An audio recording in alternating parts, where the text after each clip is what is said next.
Un saludo, estimado docente. Nosotros venimos a hablar hoy sobre la expresión génica y su regulación. Para esto hemos tomado en cuenta varios artículos científicos para comenzar a hablar sobre este tema.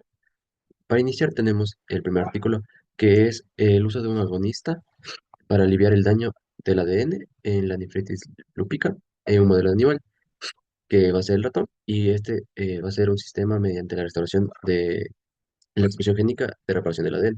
Cabe recalcar que esta investigación fue realizada el 31 de julio del 2025. Como objetivo de la investigación tenemos que explorar si el agonista puede mejorar la función renal y proteger el ADN en los ratones con prescripción al lupus. Aquí hay dos preguntas que tenemos que hacer. ¿Qué es el lupus? El lupus es una enfermedad autoinmune crónica en la que el sistema inmunitario ataca por error a los tejidos sanos. Y la segunda, ¿qué es un agonista? Un agonista es una sustancia como un medicamento o una hormona que se une a un receptor celular y desencadena una respuesta similar a esta sustancia natural a la que está asimilando. Después tenemos lo que es la metodología. La metodología se utilizaron ratones de hembra con lupus y controles sanos para administrar el agonista, que es en este caso el GW0742 por vía oral. Esto se lo suministraba 5 miligramos por cada kilogramo del ratón. Se evalúa el daño en el ADN mediante pruebas COMET.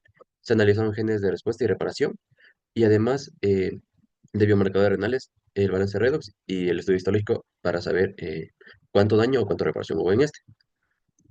Tenemos lo que son los resultados. En los resultados podemos demostrar que el tratamiento con el agonista moduló de forma significativa la expresión génica, reduciendo la sobreexpresión de varios genes. Estaban asociados al daño por la lupus, pero también hubieron genes que se expresaron gracias a este agonista para la reparación del ADN, haciendo que haya una disminución en el daño genómico y restaurando el equilibrio redox. Como conclusiones tenemos que el agonista se posiciona como un modular innovador que no solo alivia síntomas, sino que también actúa directamente sobre los mecanismos moleculares del lupus, abriendo posibilidades a terapias más eficaces. Pero aquí tenemos una pregunta. ¿Cómo se regularon estos genes? ¿O qué los hizo que se exprese? Bueno, aquí tenemos que tener en cuenta que el proceso regulador principal fue la modulación de la expresión génica mediante los receptores nucleares, que fue el agonista. Este también tenemos que tener en cuenta que el principal, como que mecanismo fue la activación transcripcional selectiva por el agonista y esta ayuda a que se regule los genes asociados a la reparación del ADN y la respuesta celular. También tenemos una represión génica, una inducción génica, que también es de la que promueve la activación de los genes del ADN y una regulación epigenética indirecta por mejorar el balance redox y disminuir la inflamación. Tenemos que tener en cuenta que en este estudio la regulación se da principalmente a nivel transcripcional, modulada por las acciones agonistas sobre el receptor nuclear. El siguiente artículo habla sobre la regulación circadiana de la expresión del gen de la apoliproteína que afecta la producción de testosterona en testículos de ratones, escrita por Yang en 2021. El objetivo de esta investigación fue analizar cómo el reloj circadiano a través del gen B-1 regula la producción de testosterona y su relación con el metabolismo del colesterol en ratones. El ciclo circadiano es un ciclo hormonal natural que tienen los animales para saber su tiempo de fertilidad y apareamiento. La metodología, aquí se compararon ratones B-mal negativos con sus hermanos silvestres.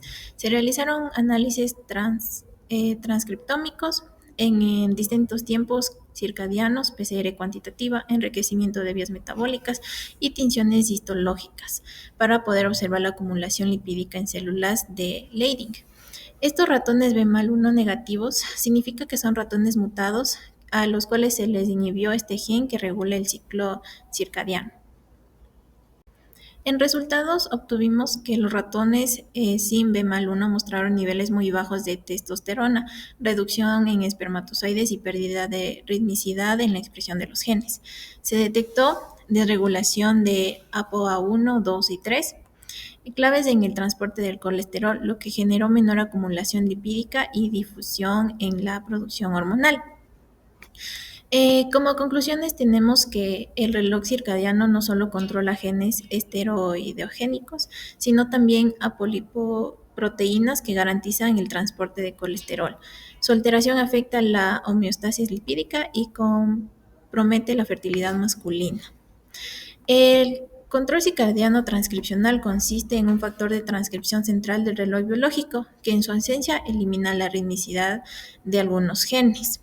La transcripción es un proceso donde el ARN forma anillos y estos hacen que las histonas no lleguen a introducir proteínas que inhiben o presentan ciertos genes. Continuando con nuestros artículos, tenemos el siguiente, que es sobre la regulación post-transcripcional como soporte de la expresión homeostática en el ARN maduro. Este artículo fue publicado en el año 2024.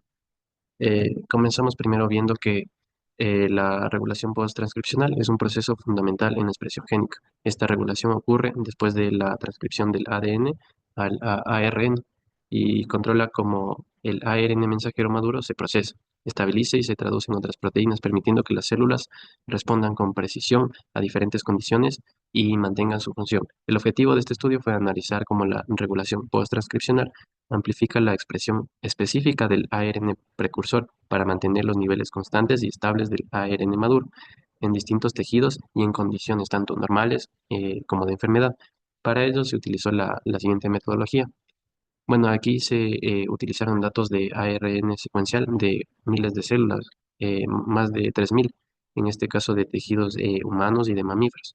Se aplicaron herramientas bioinformáticas como Calisto para cuantificar separadamente el ARN precursor y el ARN maduro. Luego, empleando estadística diferencial, el software DSQ2, esto para identificar patrones diferenciales de regulación post-transcripcional, además de un análisis de redes para evaluar cómo se relacionan estas regulaciones con las funciones biológicas específicas. Dado esto, se obtuvieron los resultados que la regulación post-transcripcional amplifica la expresión tisular específica del ARN precursor, mediada principalmente por proteínas heterogéneas, ribonucleoproteínas nucleares o HNRNPS. Estas proteínas son capaces de regular tanto la maduración y la estabilidad del ARN maduro, ajustando la expresión génica para mantener la homeostasis.